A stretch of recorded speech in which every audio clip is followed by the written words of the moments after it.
sign is on to cross Russell Boulevard. 15, 14. Welcome to The People Make the Places, Mike May and Friends, Episode 18, February 2026. We have compiled highlights from the November 2025 Blind Travel Summit in Austin, hosted by the Texas School for the Blind. The summit spanned 2 days with 10 hours of content plus 2 United Airlines focus groups.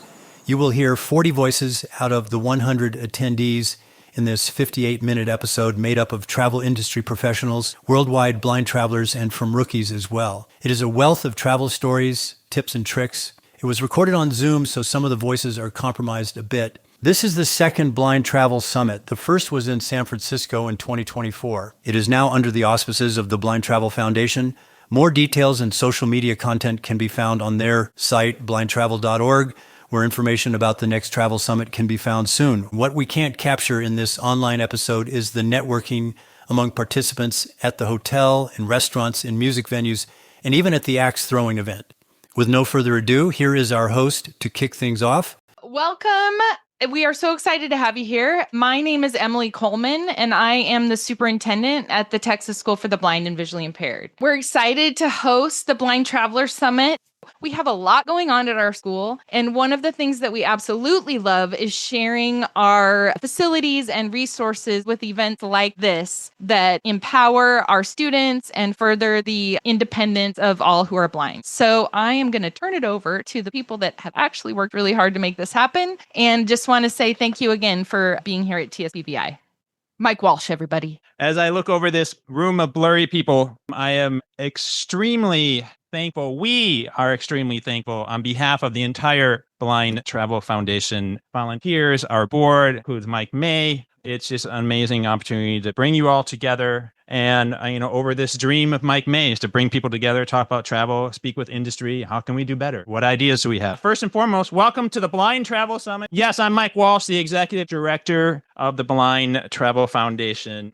Hi, everyone. I'm Jeff Whistle. You have no idea how honored I am to be here with you today. I was going to be an attendee, and then when Mike called me on Saturday and asked me to fill in, there's no huger honor than to get a phone call from Mike May. So I'm thrilled to be here. I happen to be the Chief Accessibility Officer with a leading nonprofit organization called Disability In, and we work with corporate partners. We're membership driven by corporate partners. Many of the sponsors that are here today are amazing corporate partners of Disability In. We just work with companies on all things disability inclusion. So I'm honored to serve as the MC today.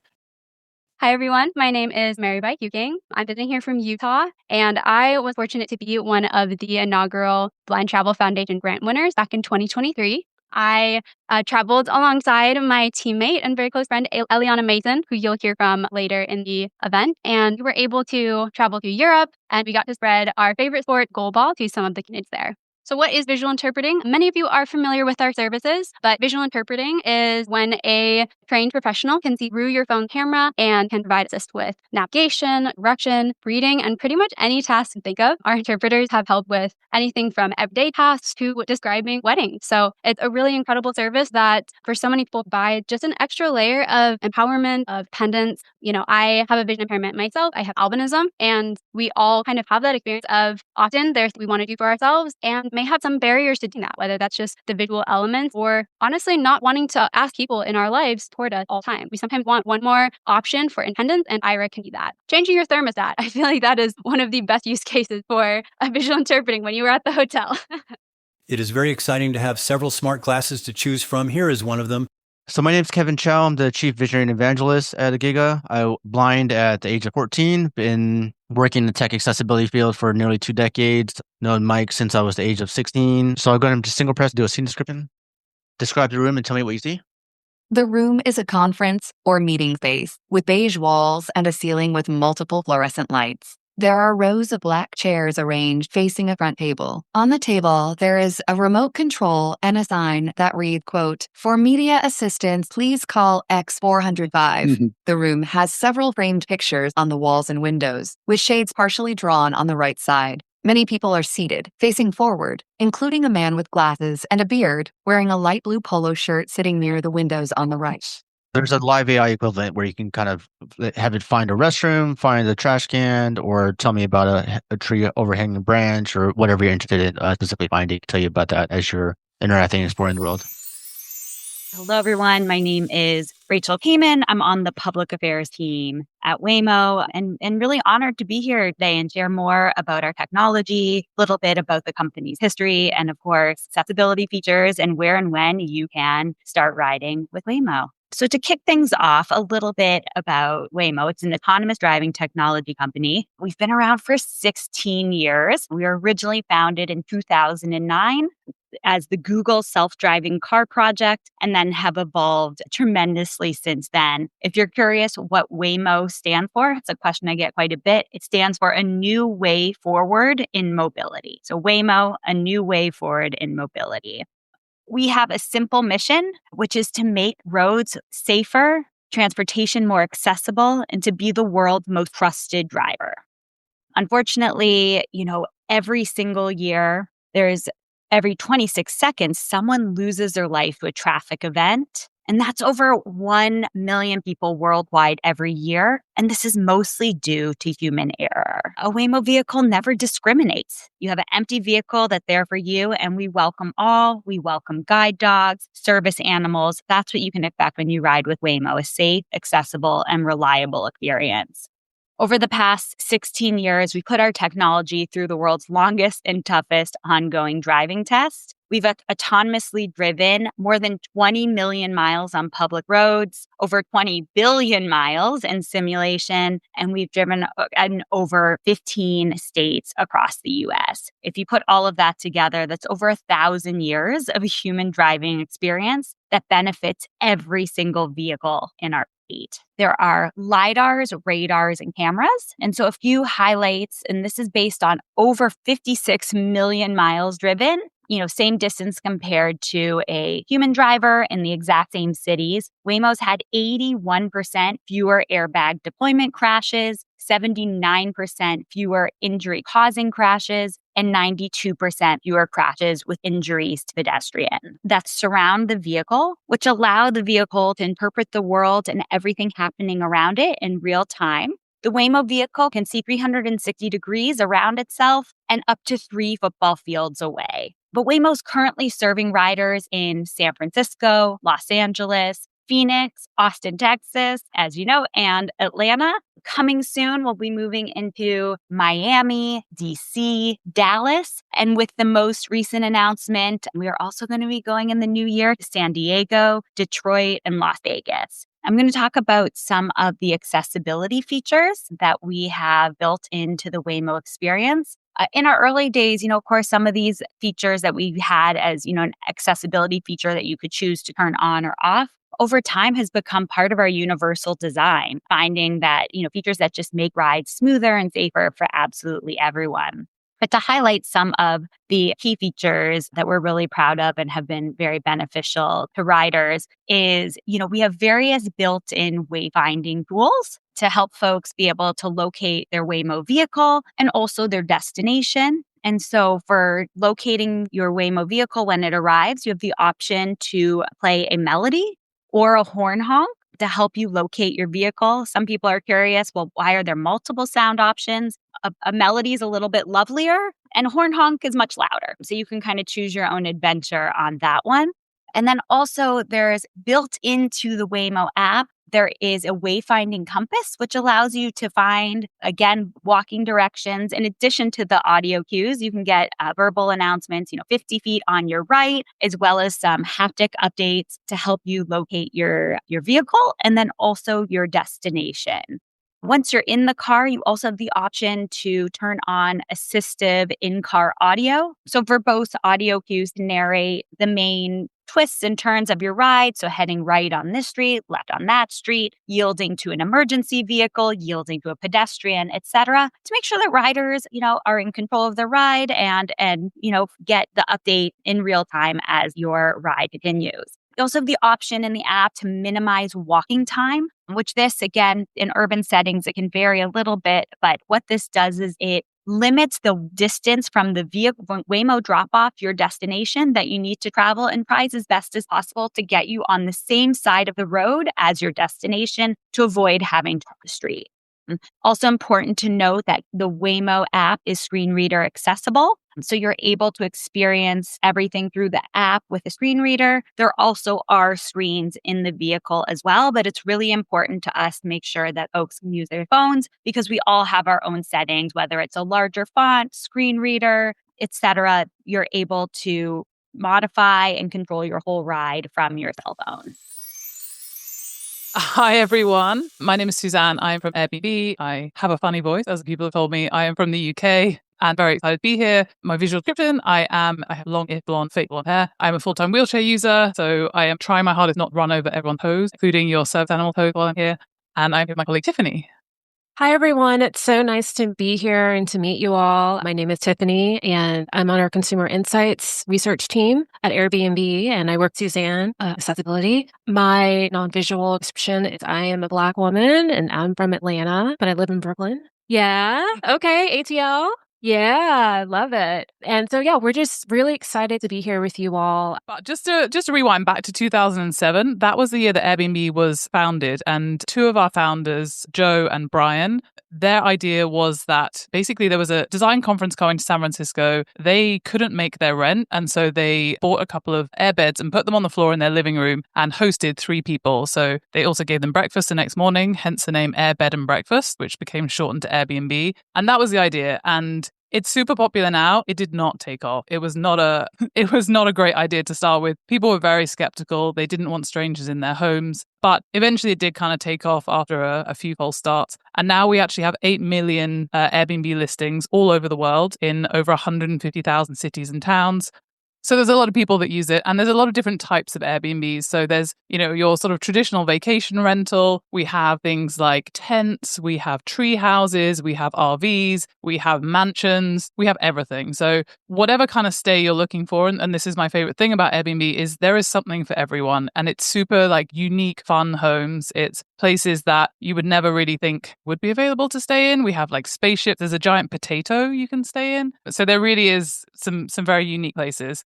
And then when it comes to the blind and visually impaired community, obviously you guys are all experts, you all travel. This is where we want to learn from you guys. We have a team that are focused on digital accessibility. So we want to make sure our app and website are as accessible as possible.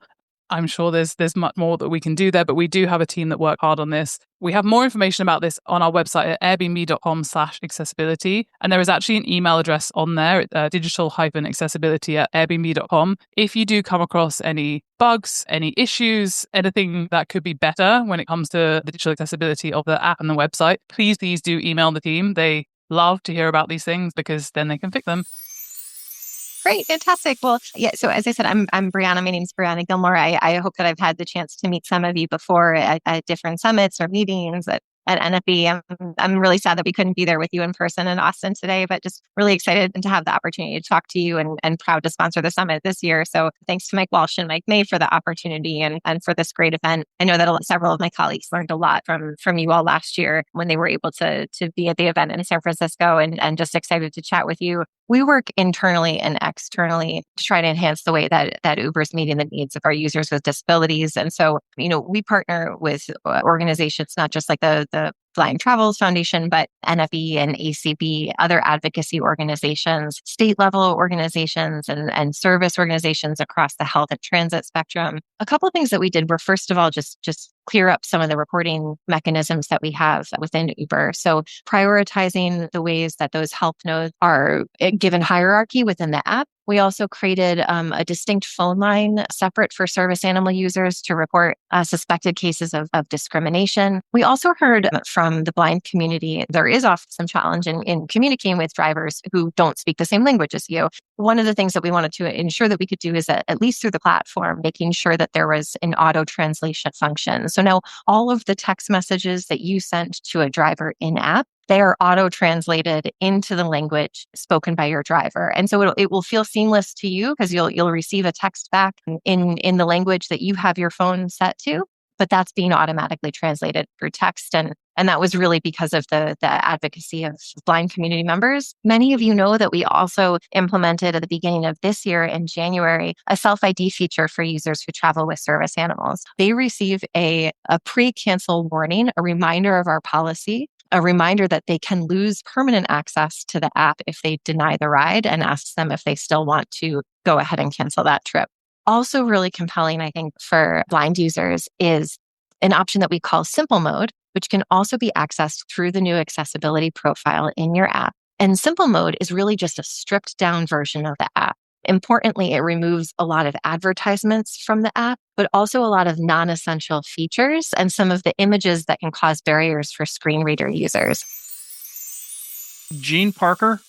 So to introduce myself, and the way I travel, I am not a traditional tourist, usually. I travel mostly alone, and I'm not a group person. So somebody says, you want to go on a guided tour? No, I usually don't.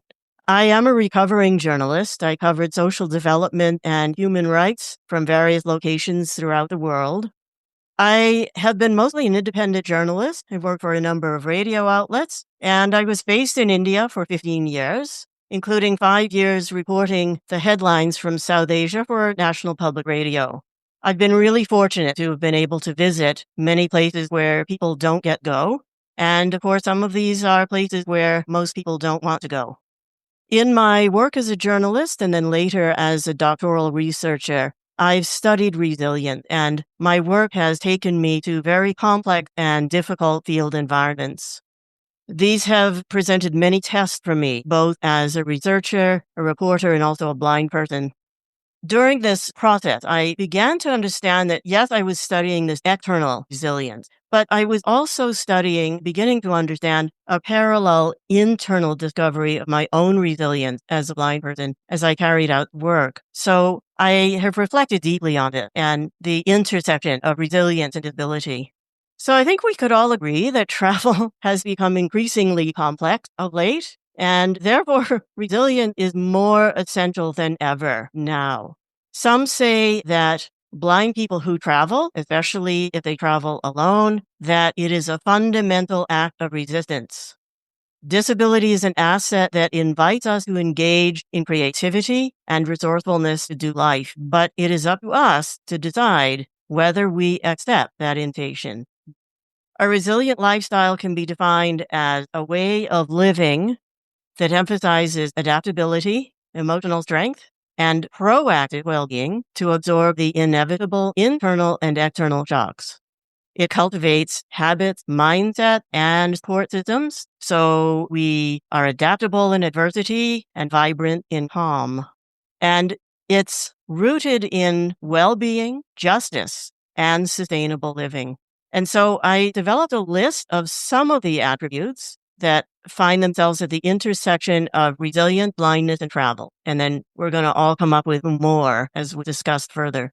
So here they are: planning and research, deep investigation, verification, and plan revision, adaptability in mindset and problem-solving strategy, self-advocacy and communication skills, building support networks, assistive technology management, building redundancy into systems, outsourcing when appropriate, health and safe preparedness, selecting battles strategically, mental and emotional resilience, cultural adaptability, considering solutions beyond binaries of either or, and not falling prey to false dichotomies, responding when circumstances have changed either gradually or suddenly, understanding the power equation in both routine interactions and when we are in a tight spot.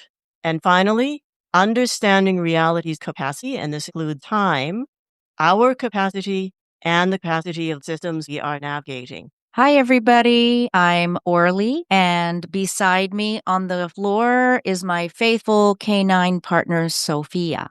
Sophia and I have been together since March, my 8 guide dog. So I'm originally from Canada, and I've always had the passion, and I was born wanting to travel. And anytime I was ever told, as a blind, visually impaired person, you can't do this. I made sure I went out and found a way. And different to Jean, I've embarked on a lot of different journey experiences. A lot of them were solo and not always with a guide dog. I did travel to different countries, Israel with a guide dog, Costa Rica, Europe. However, I also, when I was faced in a very long waiting list for my eighth guide dog, I was without a guide dog for 2.5 years. And instead of sitting at home and not really enjoying the cane travel, I just got up and I traveled solo to Thailand during that time, to Bali. I still continued on the things that I wanted to do. I didn't want that to stop me.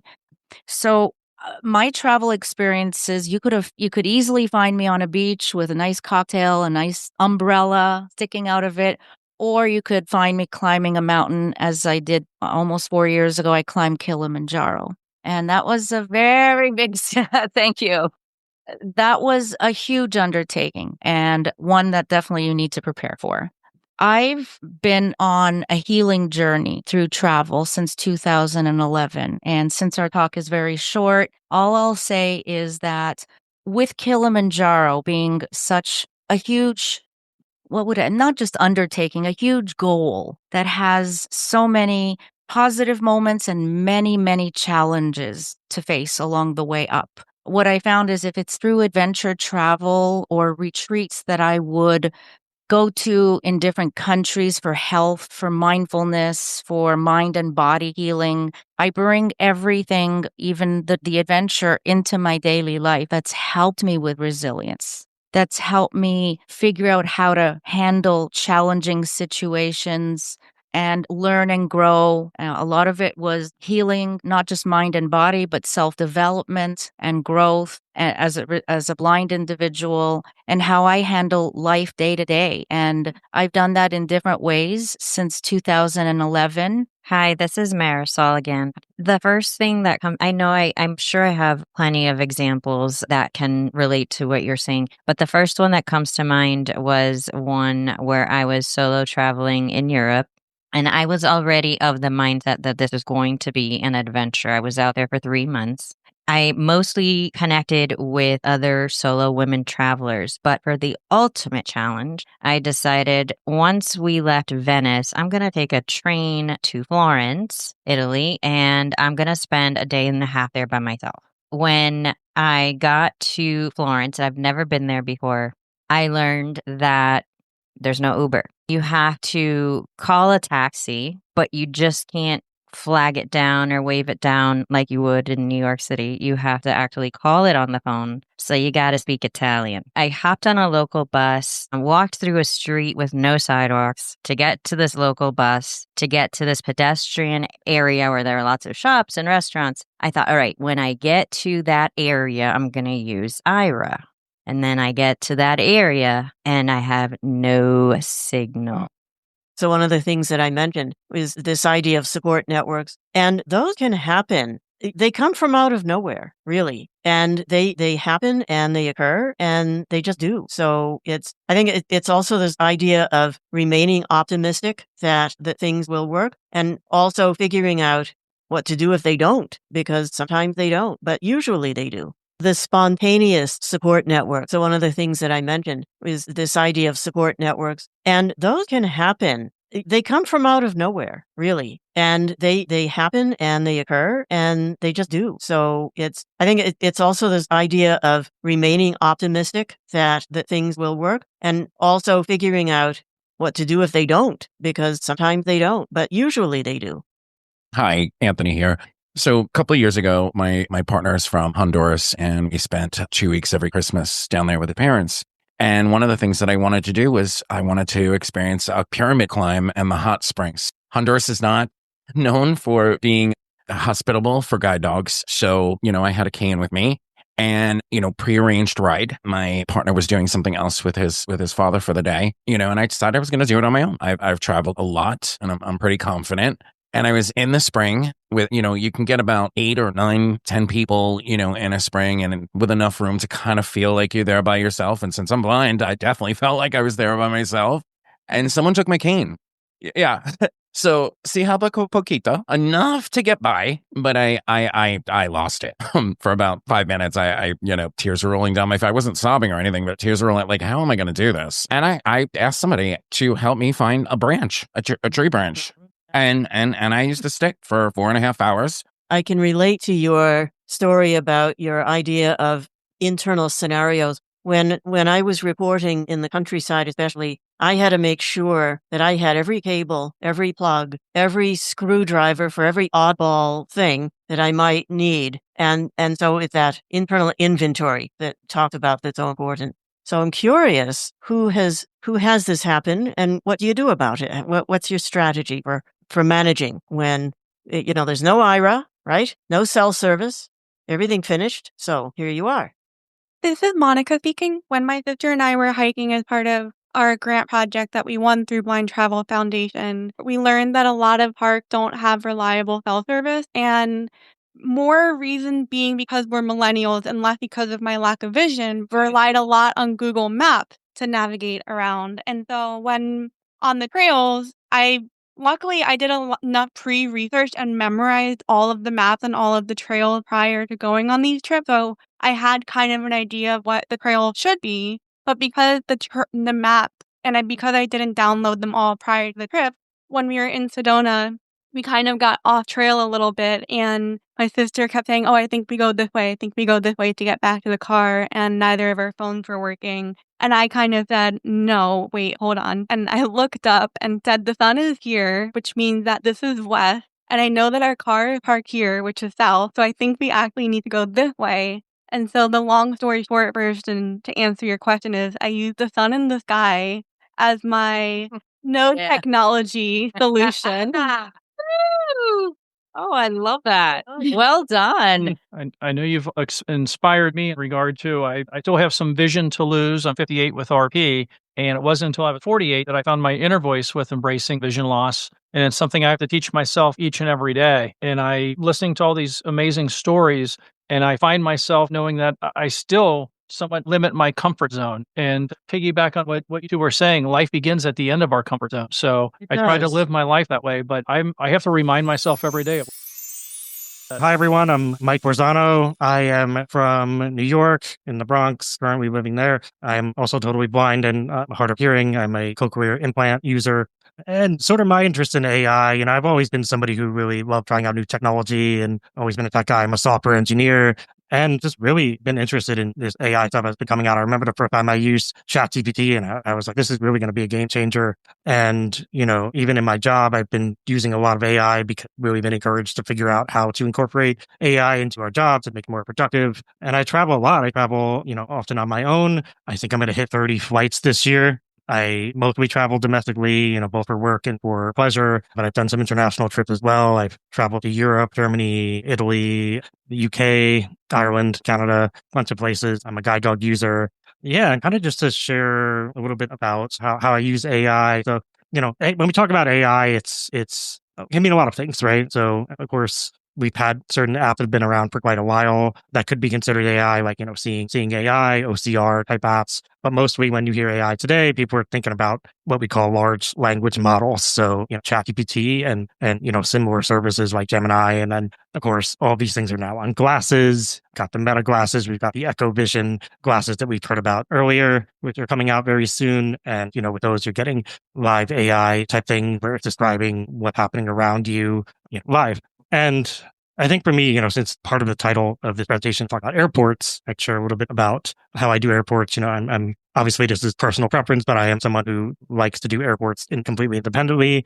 And of course, you can use IRA, and that's great. And often I do, especially if I'm less familiar with an airport. But if it's one I'm really familiar with, something that I have used a lot is Seeing AI, and a similar app that recently came out called Live Read for reading signage. So I think that really has been a game changer. Just reading the signs of the gates as you walk past. And I walk pretty fast with my guide dog, and I've got my phone pointed at the gates, and it's calling out the signage pretty accurately. So that's been a real game changer. And also using that for, we all have challenges with, the last 50 feet of finding, your destination, a restaurant, a store, and been great for that too. And I know that we're going to be getting that on Meta glasses. So that's really exciting. Good afternoon. My name is Sean. So I was sitting in the gate area trying to figure out, go find something to eat. And I started taking AI pictures with my glasses and asking questions about what was around me. And so I learned from using the AI of the glasses that there was a Chipotle's restaurant across the way. So then I connected to Ira through the glasses to navigate over there. So that's the kind of idea I'm, kind of thinking about for airports, is how to navigate an airport using maybe a combination of your own skills, AI, and a tool, an app, a visual interpreter app. This is Brian from New York City. Another fun thing that a buddy of mine and I discovered, and this is probably more for people that had sight at one time, and it only works with Be My AI. We created the Blind Celebrity Doppelganger Challenge, where if you take a photo of somebody and you then ask a follow-up question, what celebrity does this person look like? It will tell you. Full disclosure, it may not always be flattering in who you're thinking you may want, but it is pretty cool if you at one time had sight and you are a little curious what somebody might look like. And again, it only does work in Be My AI. It doesn't. We tried it in ChatGPT thinking it would work there, but then you go, we can't tell you because of privacy laws and all that fun stuff. But check it out. This is Dave Dinateris.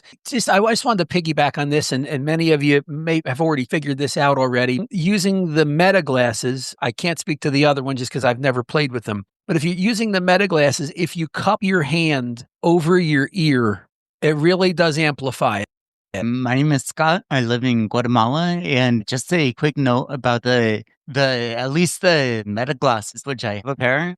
They automatically translate from Spanish, Italian, French, German, I think, into English. And so if you're sitting at a restaurant with a menu and, it's all in Italian and you have no idea what's on there, you can look at it with Meta glasses and it'll read the menu to you, but it'll read the menu in English. Yeah, this is Jim. Going back to a couple of things regarding the glasses and AI, I found that actually the glasses and using AI helped me incorporate myself into a new group of people. I was recently in Indiana and Louisville, and when we were having lunch together, I think they were looking at the menu too hard for them to notice that I had taken a picture of the menu. And something sounded good, and I just said something about how whatever dish sounded real good, and two of them were just very surprised, and they're like, "Wait a minute, what are you talking about?" And I said, "Well, the menu said that this shrimp and rice dish was really good." And they said, "What menu? Where did it say that?" And sure enough, they saw it, and they thought, "How on earth did you notice that?" So that just opened a whole new conversation about me as a blind guy being able to use AI and read the menu to determine what I wanted. There's a lot that we have to bring to the table to travel independently and to travel and so forth that a lot of folks don't have to do, right? And so it can be mentally draining and physically and emotionally and all that. So yeah, it's like you said, it's a balance. Sometimes you can, sometimes you can't. But it is funny how many people will ask you for help and stuff and they think talk to them. This is Terry from Austin. ChatGPT and the Google Gemini and other AIs is always, to me, is like a trust but verify. So it's a great tools, like when you search for itineraries, tickets, and especially like I'm originally from Japan and I do travel from Austin to my hometown, which is Osaka, but there's only specific route I can get to. And if I don't mention it specifically, ChatGPT only gives me like a very basic economy and a bunch of stops I have to take. And I just have to keep more specific, just keep digging it. It's just like, is that the only route you can give me? And if I don't, I'm just going to stuck with that inconvenient route, It's a very convenient tool. Hi, so Ignacy Gambra here. I wanted to bring something up because I think it's also interesting. I wonder if sometimes the answer to our problems, or at least some of the problems we face, is not AI in the sense that we understand AI today, where, after LLMs became capable of doing actual, interesting things, we focus so much on those. But I tested for quite some time a product, maybe Mike May or other people have tried it, but these are glasses that were created by a company in Spain that essentially take millions and millions of points with cameras and put these points in space, where you, on the stereo field, you hear them from left to right, and then the higher the point is, the higher the pitch goes. So basically you have this with millions of points, so you get this sound that kind of sounds like the sea. I cannot find a better description for it. But essentially, it's like converting video into sound in real time. And it sounds crazy, but the fact is, I actually bought the product, ended up not using it just because it's bulky. But to me, that is the definitive solution to most problems, because honestly, with it, you can actually, quote unquote, see things. Like I can detect a cup on a table or a trash can or from very far away. You just have to learn how to interpret this stuff. Hey everyone, so I'm Kevin Andrews. I currently live in DC, stirring trouble doing accessibility work. I want to kind of paint a picture for everyone here. So the real percussive moment of a passport stamp echoing through a cramped border office, that quick percussive moment that tells me I'm somewhere new and the world is about to get really interesting. Blind, alone, in motion, whether that's in DC or across an ocean. So I tend to operate in the gray areas where maps blur, systems shift, and conversations with strangers, at least for me, become navigation tools. So that's where the magic happens, at least in my view. I'm a pretty sensory-based traveler. So what does that mean? I listen for airflow in airport terminals. I smell diesel from a minibus long before I find the door. I feel humidity shift when I'm heading toward an exit. I trust the process, even when the process makes zero sense in the moment. So, for example, one of my favorite stories last year, I was crossing from Thailand to Cambodia, the border at, I'm going to butcher this, Aranyaprathet, someone can correct me later, to Poipet, which is in Cambodia. I was cooked from the inside out. My head was pounding, heat radiating off the asphalt, hard enough to make the air wobble. The sun wasn't just hot, it was aggressive. I was exhausted, hungry, dehydrated, hadn't had coffee. That's a bad combination. And still had to get myself stamped out of one country across a chaotic no man's land of tuk-tuks and shouting men and into another country where the immigration line had folded in on itself like a dying star. It was loud. It was messy. Everyone wanted something from me. I'm sure everyone can relate here. There was a lot of sit. There's a lot of confusion in many places where blind people are exercising their own agency, and we can talk more about that. And there I was, one bag, one cane, one mission. I had to manage my own expectations in real time. Nothing was going to be clean or organized. I had to let go of the idea of smooth and focus on possible. So my capacity level was much lower than I wanted it to be, but it was still enough. You only know what enough feels like when you hit that edge. Sometimes I travel entirely alone. Sometimes I hire a guide. And I do want to say this pretty plainly. Getting a guide isn't cheating. I'll let that sink in. It isn't a failure of independence. It's interdependence. It's smart. And in some places, it's the most advisable thing you can do. I'm happy to share more. I went to Morocco this year. I hired a guide. I have hired guides for parts of trips, but not the whole thing. So guides can be locals. They can be friends of friends, someone from a blind community network, a person you meet on long haul bus, or someone you've booked through TripAdvisor or Viator or whatever. So the key is using the tool that serves you in the moment. Blind travel is not about proving something. It's about making decisions that keep you moving. Hi, Kevin. This is Jim. I love what you said about interdependence, because I think that also really adds to the traveling aspect of things. Like Dave, I have no problem if I need the help, I'm going to take it. When I was in Dallas recently, I rode that car because that airport is super huge and I had very little time. So nothing wrong with that. But I like adventure as well. So I'm gonna do what I can to make the adventure mine, whether that's on my own completely or whether it's asking for help at times. It's still going to be my adventure. This is Mika Paikala, and I would say just kind of having a plan B or C, kind of already in mind and kind of having those options, in your head of what, I got my plan A, but I also kind of know what plan B and plan C would be. For instance, going home, I'm booked on Southwest, but I know there's a JetBlue flight a couple hours later on Saturday. And if all hell broke loose, I could go home Sunday and it wouldn't be that big a deal. This is Mary Catherine. Laughing at myself, at the situation, at everyone around us, and then backing up and knowing that I will get exactly where I need to go, however I get there. But laughter is number one for me. Hey, this is Caitlin. I'm signing here. For me, I would say I have a lifeline. If I'm traveling alone, which I do often, I'll have a friend available on text, So if like there's something frustrating gets in my way, I can vent and they know to expect that from me. And sometimes they'll help me with problem solving. So if I know someone who, maybe had gone through something, I don't feel so alone.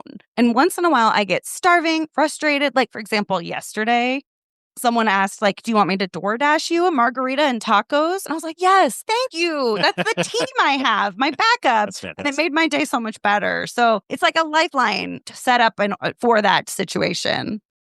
This is David. Rule number 1, don't panic.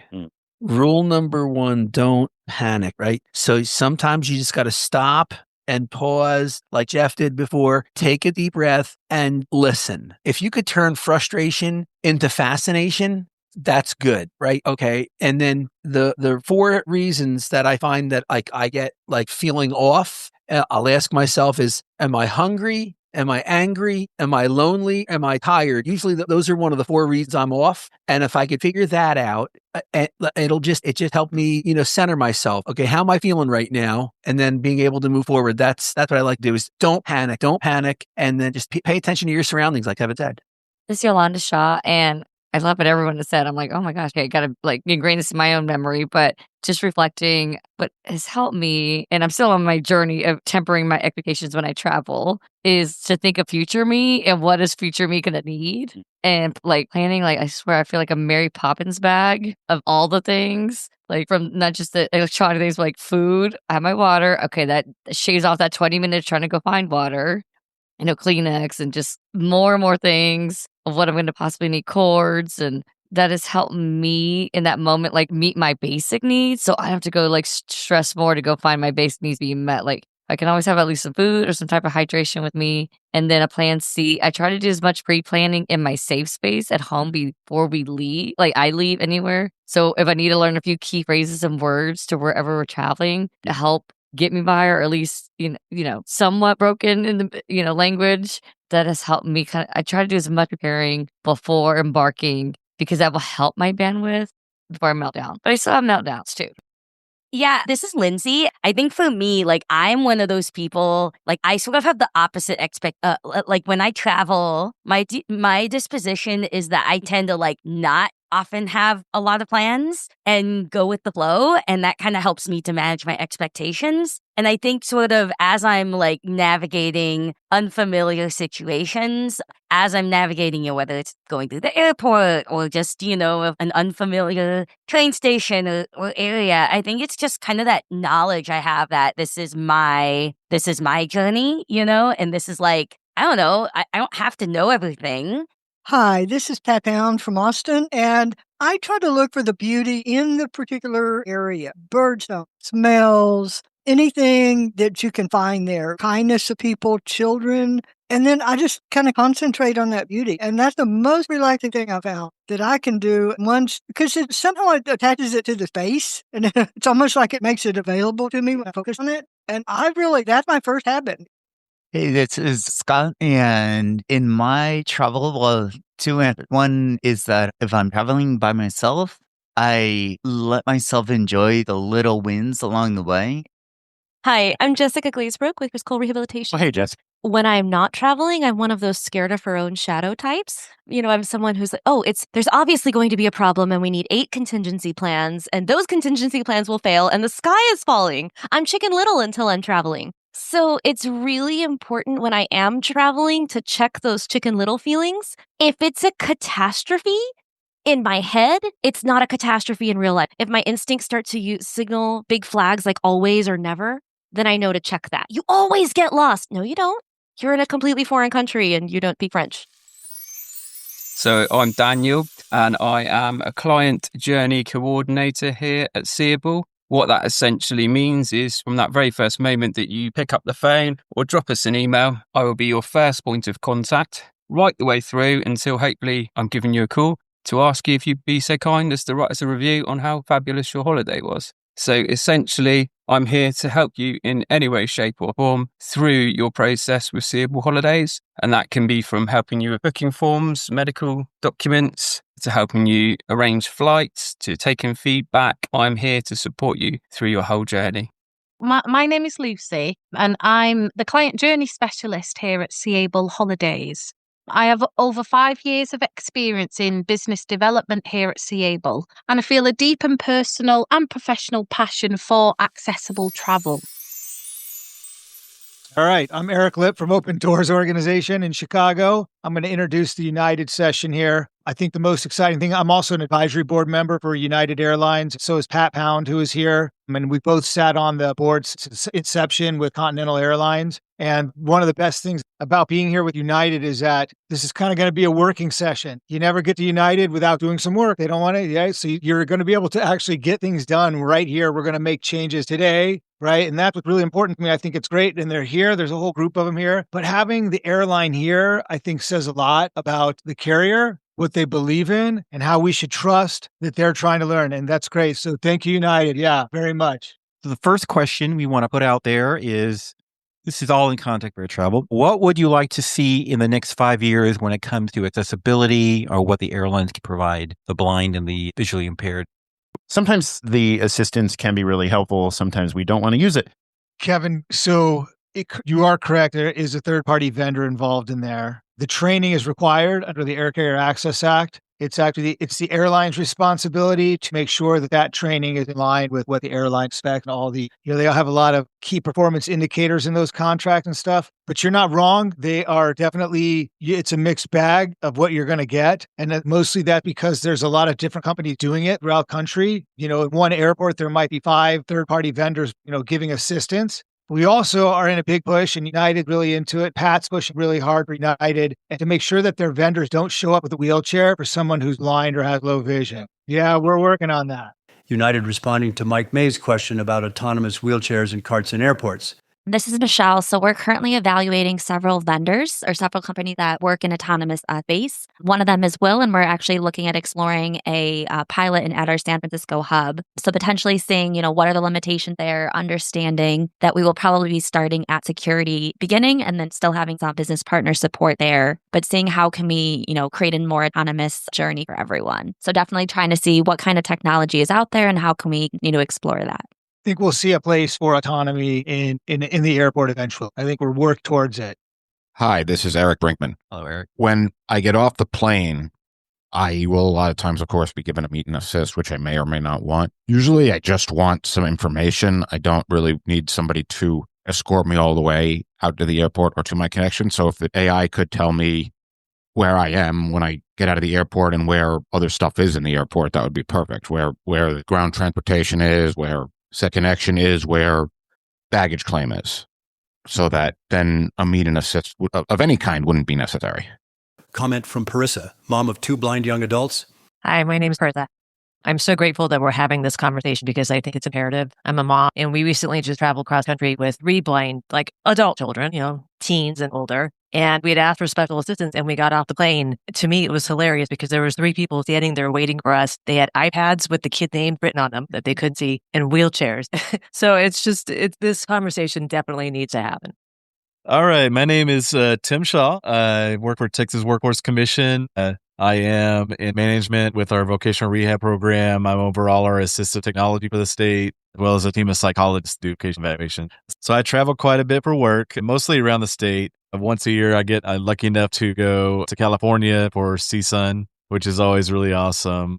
And I've started traveling internationally over the last about a decade. 2017 was my first big international trip. We went on a bus tour of Europe. I needed a vacation after my vacation. Every other day we were in a new city. We went to London, Paris, Lucerne in Switzerland, Florence, Venice, Pisa, and Rome.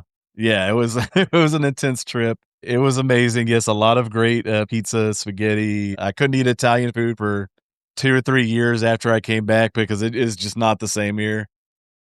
All right. Hello, everyone. My name is Ileana Mason. You heard from Mary by yesterday about IRA, and we won the grant in 23 together. An amazing opportunity where we were able to go to Italy and Greece, and we are both Paralympic athletes in the sport of goalball. So we were able to teach the sport in another country. And also part of our project was talking about mental health and confidence in those pieces of travel. I think we can all agree traveling is very stressful and overwhelming, anxiety inducing, and then you throw in vision loss, and now it's like double on all of those things. Fear is the cage we build, and courage is how we break those bars down. and I am a licensed mental health counselor. And so I wanted to share some real life concrete strategies for everyone to take home with them today. So when we are traveling, we talked a lot about our toolkit yesterday. How can we grow in our toolkit? I think the talk on resilience was amazing and it really keyed up my talk. So I think they really are going hand in hand.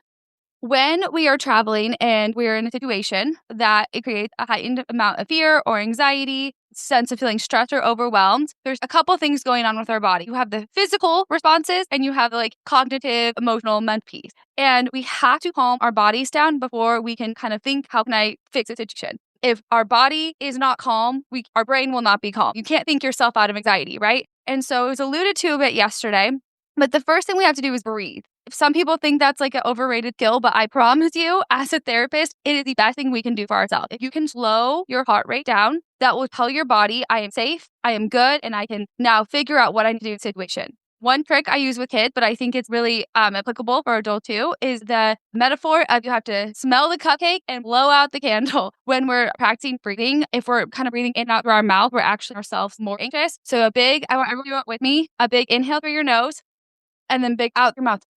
And I'm curious if just doing that one breath, it felt any type of like tension, leave your body, even like 1% more relaxed. Yes. So breathing, I encourage like 3 deep breaths anytime you're starting to feel anxious or overwhelmed. When Maribel and I were in Italy back in 2023, we were taking a train to the middle of nowhere to teach cold ball, and it's getting late and we get to our stop and the doors like don't open. Like the trains I'm used to in the US, the doors open at the stop. And I'm starting to panic because I'm like, we're going to be stuck in the middle of Italy. What are we going to do? And I could feel myself when we are having anxiety reaction, we're in that fight or flight or freeze. And so our hands get sweaty, our body gets tight, really warm, you're breathing, your heart rate goes up. And so I know that if I let myself fall into that reaction and freak out, I wouldn't be able to figure out, how do I get the door open? And so like taking a deep breath, slowing my body down allowed me to then figure out cognitively, okay, what can I do to fix this situation? I want everyone to remember the phrase, let's be proactive, not reactive. So often we are reactive in our communication and our problem solving. And so we can be proactive, control the narrative, then we can now set ourselves up for more success. In the United Conversation this morning, people were talking a lot about, stop assuming what our needs are. Ask us, right? 100%. If we can take it a step further, let's tell them before they can even assume. And so Gina wanted me to share, thanks. Gina wanted me to share some of her ways of doing this. She'll pre-board, which I think a lot of us are familiar with and will do. But another step she'll take is when she boards, she tells the flight attendant, hi, my name's Gina. And so now she's not wondering, are they when they're trying to get drinks or food, or are they talking to me? Do I have to tell them later, oh, I can't tell if you're addressing me. So she'll just say, I'm Gina. If you have to talk to me, you want to give me any information or ask for my drink order, just please address hi Gina. And so I wanted to share that with everyone. If that's a way that she is proactive, not reactive. Instead of waiting until they come to her and then saying, oh, are you talking to me? Or, oh, can you now use my name? She just gets ahead of it. This is Jim. One of the things that also just helps me is be confident in, what you need, what you want to say, how you want to address the airline attendants or whatever. I find that just being confident and being self-assured will also let them know that, you can handle yourself. And many times, especially lately that I've been traveling again, they look at me and, they'll start, doing their spiel or whatever, or I'll ask them a question and I've heard you've flown before, or I get you, you've flown before. So I think just being sure about yourself and what you need and your confidence goes a long way. Like, how can I be proactive? How can I be assertive? And how can I own my narrative? Instead of feeling like others are assuming, tell them, take control of your story. It's about being able to not avoid the hard thing, but say when they happen, I know I'm equipped and I'm capable of handling them as they present. Thank you. You're doing an amazing job. You're wonderful. I want to say, but a lot of times I bring things I enjoy. Like my son makes me popcorn every time I travel, and it does add more to my travels because I'm carrying more things. But I carry a thing my daughter made for my AirPods. I put them in a little special pouch she crocheted. And I just like those things. So when I'm sitting in my chair, in the seat on an airplane or anywhere, and I do generally wear a fanny pack, so I have quick access to my charger, to the little AirPod case, or if I'm stressed out, to a hide chew candy. Food's not my main go-to, but those are just some examples. And I think just creating what makes you comfortable, or, a neck pillow, but again, not just specific to travel, specific to what you enjoy, like something that somebody gave you that makes you happy, that is, you can travel with. And I think that's a nice way to be comfortable too. Yay, Gina. Thank you. So this morning we had the opportunity to take a Waymo for the first time, and it was like we were on a high at the point. And I think wrapping up this afternoon with Ileana is we're on a high again. So Ileana, thank you. Thank you. All right. Hi, everyone. I'm Eric from Open Doors Organization. Probably some of you don't know what we do. Open Doors, we're in our 25th year. We're an advocacy group working on travel, tourism, and transportation. So most of you, I see there's a couple service animals here.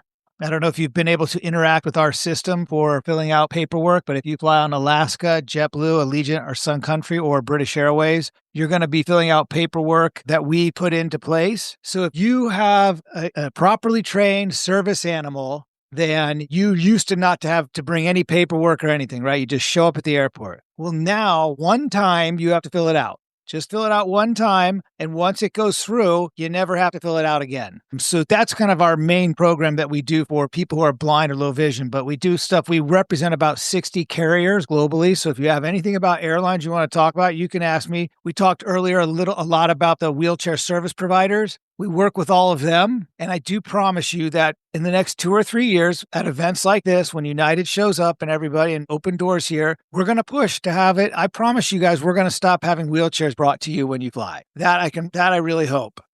A lot of good things going on with Amtrak. Their website now is accessible. The app is finally accessible. I know that it has been grueling to get the app to be accessible, and we can purchase tickets at the kiosk now are all accessible. So at Amtrak, we've done a pretty favorable job across the board of getting there, but we're not done yet.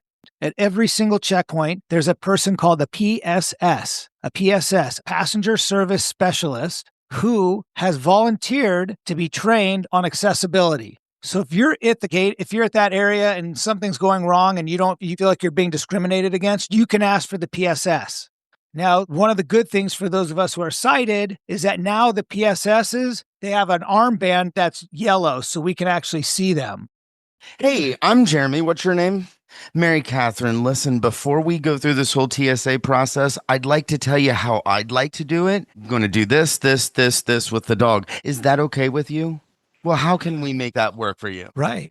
It's the conversation. If you'd like, before you travel, you can set it up so that if you call TSA Cares, it's TSA CARES. If you call that number, you can have your own screening and you could talk to them ahead of time about your cane, how you would like to do it. And they'll set it up so that you have your own screening process. And it's super simple and people absolutely love the TSA Cares and they use it like mad. We had no idea how great the numbers were going to be, but TSA Cares is really serving a purpose and we should not be afraid to use it. Let's hear it for Open Doors Organization and Eric Lipp. Thank you for speaking on our behalf and with us. And I'm going to turn it over to Mike Walsh to, believe it or not, bring us home. All right. Hello, we did it. Thank you, Eric. All right. Thank you. Who axe throwing? Let's go. Yeah, thanks everybody from Mike and Gina. Who's buying me a beer? Thank you to the sponsors and to the attendees who came to Austin, as well as several tactile art and map companies. So many people and varied perspectives. I was pleasantly surprised at the number of people and quality of presentations that emerged for this event. We sold out the second summit early, so pay attention to details about the next gathering to attend and to submit presentations. Stay tuned for the next episode of the People Make the Places, the first Saturday of March. Please rate and share. Let's close out with a clip of an Austin band called Blue Mist. Many of their members are from the Texas School for the Blind, which hosted the Blind Travel Summit. Here we go. Walking to the altar, baby, walking to the altar. Come on.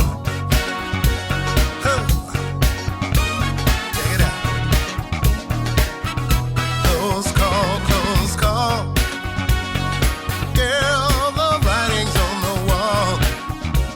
There's no close call on you. Well, this time I'm gonna see it through.